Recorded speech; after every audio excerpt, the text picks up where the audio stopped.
बहुत बहुत धन्यवाद। Thank you.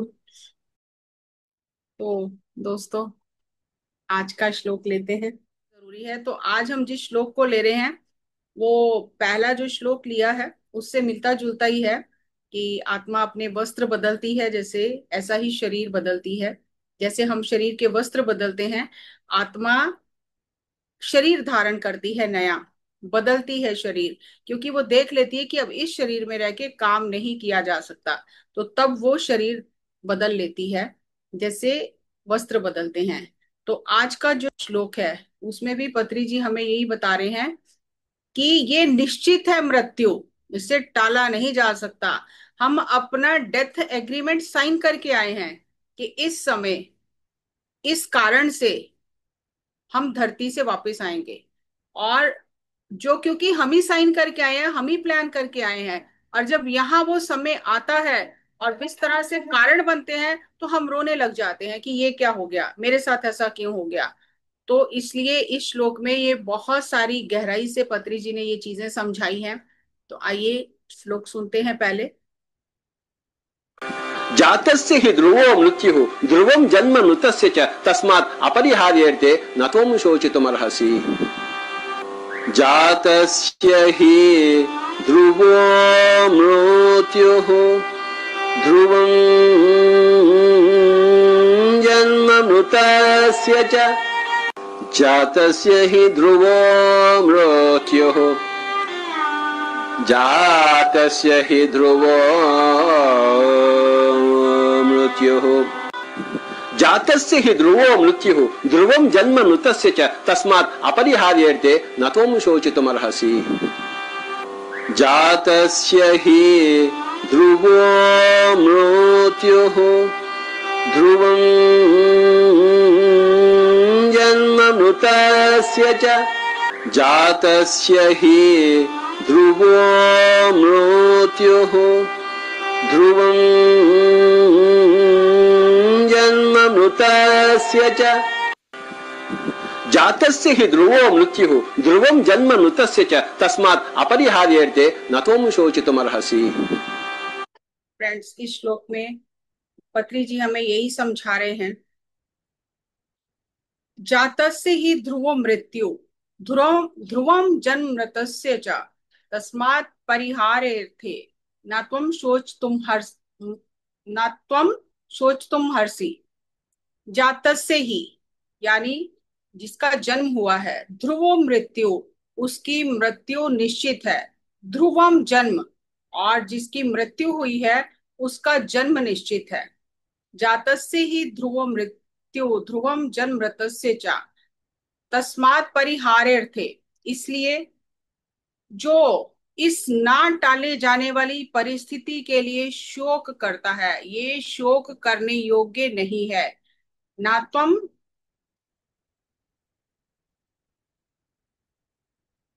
सोच, ना तुम सोच तुम्हारसी, ये शोक करने लायक स्थिति नहीं है। जन्म लिए हुए की मृत्यु निश्चित है, और जो मृत्यु को प्राप्त हुआ है उसका जन्म निश्चित है, इसे किसी भी प्रकार टाला नहीं जा सकता।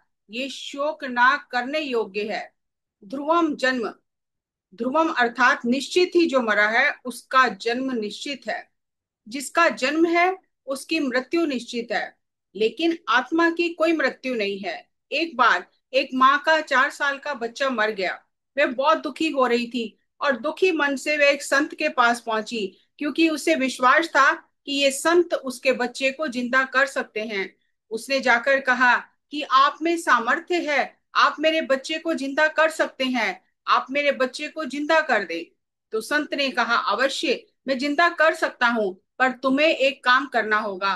तुम नगर में जाकर किसी घर से सरसों के दाने लेकर आओ, लेकिन बीज उसी घर से लाना जहां कभी कोई मृत्यु ना हुई हो, तब मैं तुम्हारे पुत्र को जीवित कर सकता हूँ। वह उस नगर के एक एक द्वार पर गई। हर एक घर में जब जाकर उसने सरसों के बीज मांगे और पूछा कि आपके घर में कोई मृत्यु तो नहीं हुई, तो किसी ने कहा, मेरा 1 साल का बच्चा मर गया था, मेरा 2 साल का बच्चा मर गया था, अभी कुछ दिन पहले मेरे पति की मृत्यु हुई है, अभी 6 महीने पहले मेरे पिता की मृत्यु हुई है, अभी मेरी माता की मृत्यु हुई है।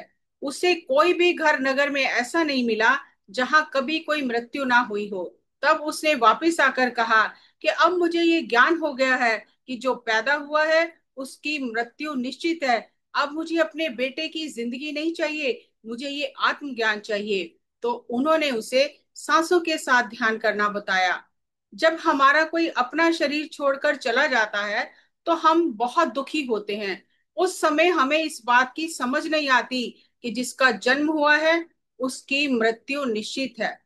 हम किसी अपने प्रियजन को या अपने पुत्र को 20 साल की उम्र में खो देते हैं तो हम बहुत दुखी हो जाते हैं। लेकिन वही जब किसी और का पुत्र मरता है तो हमें दर्द महसूस नहीं होता, क्योंकि वे किसी और का है और ये हमारा है।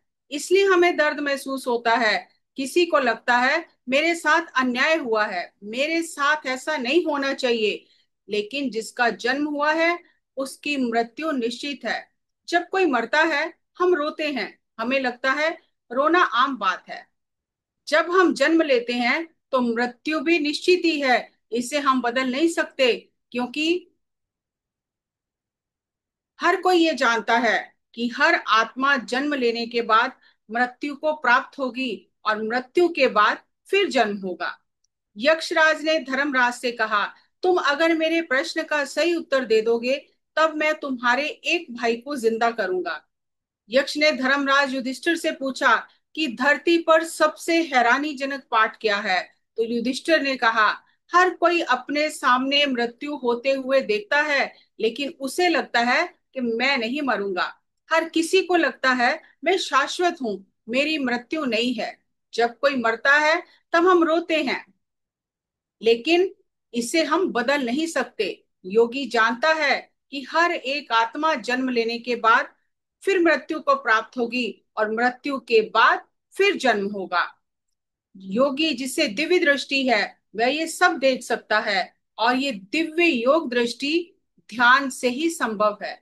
योगी जानता है कि आत्मा मृत्यु के बाद कहाँ गई है, अब वह क्या कर रही है, अब वह अगले जन्म के लिए क्या योजना बना रही है, कहाँ जन्म लेना है, किस माता पिता के घर जन्म लेना है, और मुझे क्या क्या सबक सीखने हैं।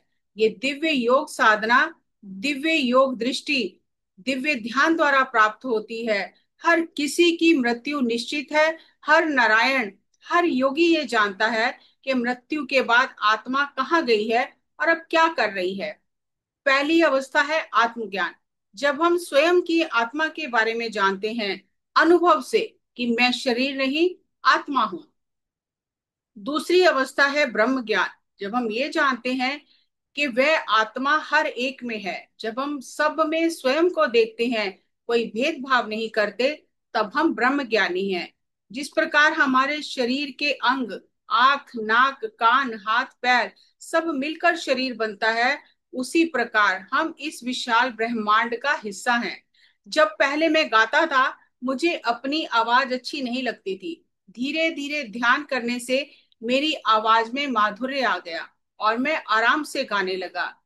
1964 में मेरे छोटे भाई को ब्लड कैंसर हो गया और बेंगलोर में उसकी मृत्यु हो गई। लेकिन मैं जानता हूं कि फिर वह कहाँ पैदा हुआ है। मेरी माँ ने शरीर छोड़ा है, पर मैं जानता हूं कि उसने कहाँ जन्म लिया है, क्योंकि मेरे पास थर्ड आई है। कल्पना करो कि एक चक्र, एक पहिया है। जब वह पहिया घूमता है तो ऊपर का हिस्सा नीचे हो जाता है और थोड़ी देर बाद नीचे का हिस्सा ऊपर हो जाता है। इसी तरह से हम जन्म लेते हैं, धरती पर आते हैं और यहाँ से मरकर फिर उच्च लोकों में जाते हैं। बार बार हम इस चक्र में घूमते रहते हैं एक पहिए की तरह। हर जन्म लेने के पीछे एक कारण होता है। हम मृत्यु लोक और स्वर्ग लोक के बीच में घूमते रहते हैं। ये चक्र हमें घुमाता रहता है। ये जानने के बाद भी अगर कोई रोता है कि मेरी माँ मर गई है, मेरी बेटी मर गई है, मेरे पिता मर गए हैं, तो इसका क्या मतलब है। इसका सीधा साधा मतलब ये है कि अभी उसने सत्य को नहीं जाना और उससे सत्य पर भरोसा नहीं है। क्योंकि इन चीजों के लिए हमें रोना नहीं है। जन्म और मृत्यु एक सहज प्राकृतिक प्रक्रिया है। अगर हमें ये पता चल जाए कि आज हम मर जाएंगे तो हम कैसे जिएंगे। हम हर एक क्षण आनंद से जिएंगे, वर्तमान पल में जिएंगे। यहाँ हम हमेशा के लिए नहीं हैं। किसी भी पल हम यहाँ से जा सकते हैं, किसी भी समय हमारी मृत्यु हो सकती है। तो हमें जीवन कैसे जीना चाहिए? हर एक क्षण हमें पूरी जीवंतता के साथ जीना चाहिए। किसी भी चीज के लिए हमें रोना नहीं चाहिए। बस जो करना है वह करते रहें, साधना करते रहें। योगी किसी भी चीज के लिए रोते नहीं है। योगी किसी भी चीज के लिए रोते नहीं है, वे अपना कार्य करते रहते हैं, क्योंकि जीवन अत्यंत मूल्यवान है। कभी भी किसी भी क्षण कोई भी मर सकता है। आपको हर एक क्षण वर्तमान में रहकर आनंद से जीना है। जो इस तरह से जीता है वही ब्रह्म ज्ञानी है, वही पंडित है। अगर आपका चेहरा उदास हो जाता है तो इसका क्या अर्थ है? इसका अर्थ है आप विषाद में हो, आप साधना नहीं कर रहे हो, आप डिप्रेशन में हो। आपके जीवन में कुछ भी हो, आपके चेहरे पर हमेशा मुस्कुराहट रहनी चाहिए। अगर कोई उदास है, उसके चेहरे पर विषाद की छाया है, तो इसका मतलब है कि अभी उसने सत्य को नहीं जाना। जिस तरह संगीत में स्वर और अपस्वर होते हैं, अपस्वर इस बात का संकेत है कि अभी आपने संगीत को नहीं जाना। इसी तरह अगर आप अवसाद में हैं, डिप्रेशन में हैं, इसका मतलब है अभी आप योगी नहीं बने हैं। ये एक बेंचमार्क है। जब हम संगीत का अभ्यास करते हैं तो धीरे धीरे सभी अपस्वर सुस्वर बन जाते हैं, तब कोई भी अपस्वर नहीं रहता। इसी प्रकार जब आप ध्यान का अभ्यास करते हैं तो जो भी आपके साथ घटित होता है, आप विषाद में नहीं जाते। अगर आप विषाद में हैं तो इसका सीधा सीधा अर्थ है आप ध्यानी ही नहीं हैं। आप उस चेतना के स्तर पर पहुंचे ही नहीं हैं। अगर हमारे अंदर जागरूकता हो कि हम किसी भी क्षण यहाँ से जा सकते हैं, तो हम एक भी पल व्यर्थ नहीं गवाएंगे, अपनी क्षमता को बढ़ाते रहेंगे और समय की कदर करेंगे। हर क्षण का आप होश पूर्वक भरपूर उपयोग करेंगे। अपने समय का उपयोग करें। भगवत गीता जो भी संदेश दे रही है, इसको सुनने से हमारे संदेह दूर नहीं होंगे। भगवत गीता का ज्ञान लेने से भी हमारे संदेह दूर नहीं होंगे। भगवत गीता पढ़ने से भी हमारे संदेह दूर नहीं होंगे। इस सत्य को जानकर, इस सत्य को जीवन में जीना है जो भगवत गीता में बताया गया है, तब हमारा संदेह दूर होगा। ये इतना महान सत्य है जो बता रहे हैं, प्रवचन दे रहे हैं। सिर्फ पढ़ने से, सुनने से आपकी मदद नहीं होगी। आपको उसे जीवन में उस सत्य को उतार कर पल पल उस सत्य के साथ जीना है। जब अर्जुन ने अभिमन्यु को खो दिया तो उसने कृष्ण भगवान से कहा कि आपकी वजह से मेरा पुत्र मर गया। भगवत गीता जबकि प्रत्यक्ष रूप से अर्जुन को ही सुनाई गई थी। अर्जुन सुन रहा था श्री कृष्ण के मुख से। हर चीज सुनने के बाद फिर वह कह रहा है कि आपकी वजह से मेरा पुत्र मर गया। फिर वही प्रश्न अर्जुन दोहरा रहा है। तो अर्जुन के ऊपर भगवत गीता का क्या असर हुआ है? यानी सुनने से कुछ भी नहीं बदलेगा। आपको उस सत्य को अपने भीतर उतारना है, उस ज्ञान में जीवन जीना है, उस सत्य को जीना है। सिर्फ पढ़ना ही काफी नहीं है, सुनना ही काफी नहीं है। जो भी आत्मा जन्म लेती है, वह ये तय करके जन्म लेती है कि उसे 20 दिन रहना है, 2 साल रहना है, या 70 साल रहना है, और किन परिस्थितियों में किस तरह से वह शरीर छोड़कर धरती से वापस आएगी। हम जब स्वयं ही योजना बनाकर आते हैं, हम अपनी धरती के जीवन का सृजन करते हैं कि हम कैसे धरती से वापस आएंगे, ये भी योजना बनाकर आते हैं। जब हम ये जान जाते हैं तो हम दूसरों को दोष नहीं देते कि उसकी वजह से ये हुआ है, और ना ही हम किसी की प्रशंसा करते हैं कि मेरे माता पिता की वजह से मेरा जन्म हुआ है या उसने मुझे मार डाला है। सब अपनी अपनी भूमिका निभा रहे हैं। आपने अपनी भूमिका स्वयं चुनी है। मुझे कब इस धरती पर जन्म लेना है, कब इस धरती को छोड़ देना है, जब ये जान जाएंगे तो किसी को आप दोष नहीं देंगे। सब अपनी अपनी भूमिका निभा रहे हैं। आपने स्वयं जीवन का सृजन किया है। कोई आपको मारने वाला नहीं है। किस हालात में वापस आना है, ये आप ही ने निर्णय लिया है। कोई आपको मार ही नहीं सकता। जब आप स्थूल दृष्टि से देखते हैं तो आपको चीजें अलग दिखाई देती हैं। जब आप सत्य दृष्टि से देखते हैं तो चीजें अलग दिखाई देती हैं। सूक्ष्म दृष्टि से जब देखेंगे तब ये जान जाएंगे कि कोई किसी को नहीं मार रहा, सबने अपना स्वयं ही निर्णय किया है। जन्म लेने से पहले कोई किसी को चाकू से मार नहीं सकता।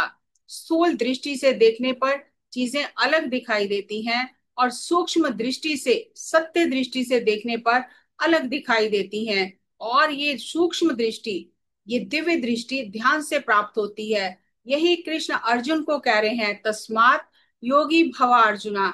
हे अर्जुन, हे अर्जुन, तुम जितनी जल्दी हो सके योगी बन जाओ।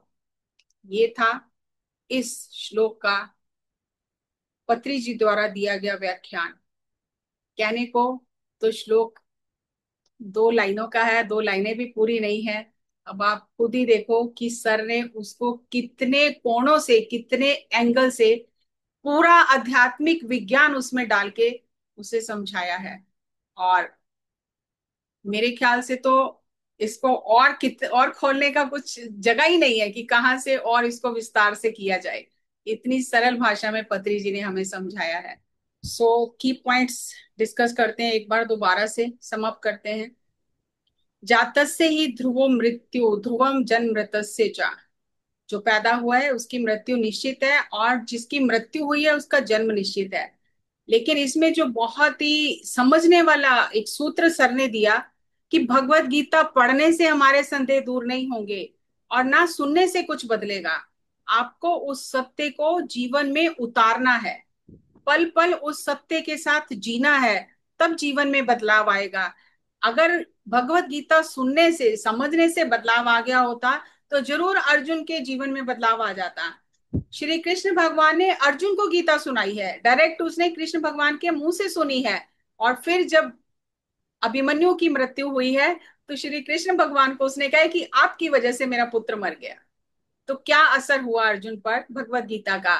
तो हमें उस सत्य को स्वयं जीवन में उतार कर जीना है, साधना करनी है, तभी हम उस सत्य के साथ जीवन जी सकेंगे। नहीं तो सुनी सुनाई बातें, हम सबने जाना है कि आत्मा अमर है। और जो एक बहुत ही की पॉइंट है कि जीवन अत्यंत मूल्यवान है, किसी भी समय कोई भी जा सकता है, हम भी जा सकते हैं। तो हमें जीवन कैसे जीना चाहिए? पल पल वर्तमान क्षण में रहकर जो जीता है वही आत्मज्ञानी है। हम वर्तमान क्षण से बार बार हट जाते हैं, कभी भूतकाल में कभी भविष्य में चले जाते हैं। हर क्षण हमें पूरी जीवंतता से जीना है, क्योंकि हम अपना डेथ एग्रीमेंट साइन करके आए हैं।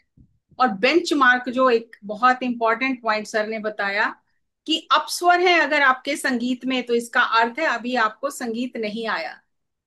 अपस्वर का अर्थ ही यही है कि अभी संगीत आपको नहीं आया, आपको अभी प्रैक्टिस की जरूरत है। और अगर आपके चेहरे पर उदासी है, डिप्रेशन में है, विषाद की छाया है, तो सीधा सीधा अर्थ है कि अभी हम ध्यानी नहीं है, अभी हमने सत्य को नहीं जाना है। हम जब खुद ही योजना बनाकर आए हैं तो हम दूसरों को दोष नहीं दे सकते, नो ब्लेम गेम। और एक और पॉइंट जो सर ने बताया कि पहिए की तरह ये मृत्यु और जन्म के चक्कर में आत्मा घूमती ही रहती है। जब हम इन भौतिक आंखों से देखते हैं तो हमें लगता है कि उसने मेरा नुकसान किया है, उसने मेरे पति को मार डाला, या उसकी वजह से ऐसा हो गया। लेकिन जब सूक्ष्म दृष्टि से देखेंगे, सत्य दृष्टि से देखेंगे, तब चीजें बिल्कुल अलग दिखाई देती हैं। तब ये दिखाई देता है कि हमने स्वयं ही ये प्लान किया है, कोई हमें मार नहीं सकता। जो भी हो रहा है हमारी जिंदगी में, अच्छा बुरा, हमने लेसन सीखने के लिए खुद प्लान किया है ये सब। तो फिर किसी को दोष देने का कोई अर्थ ही नहीं है।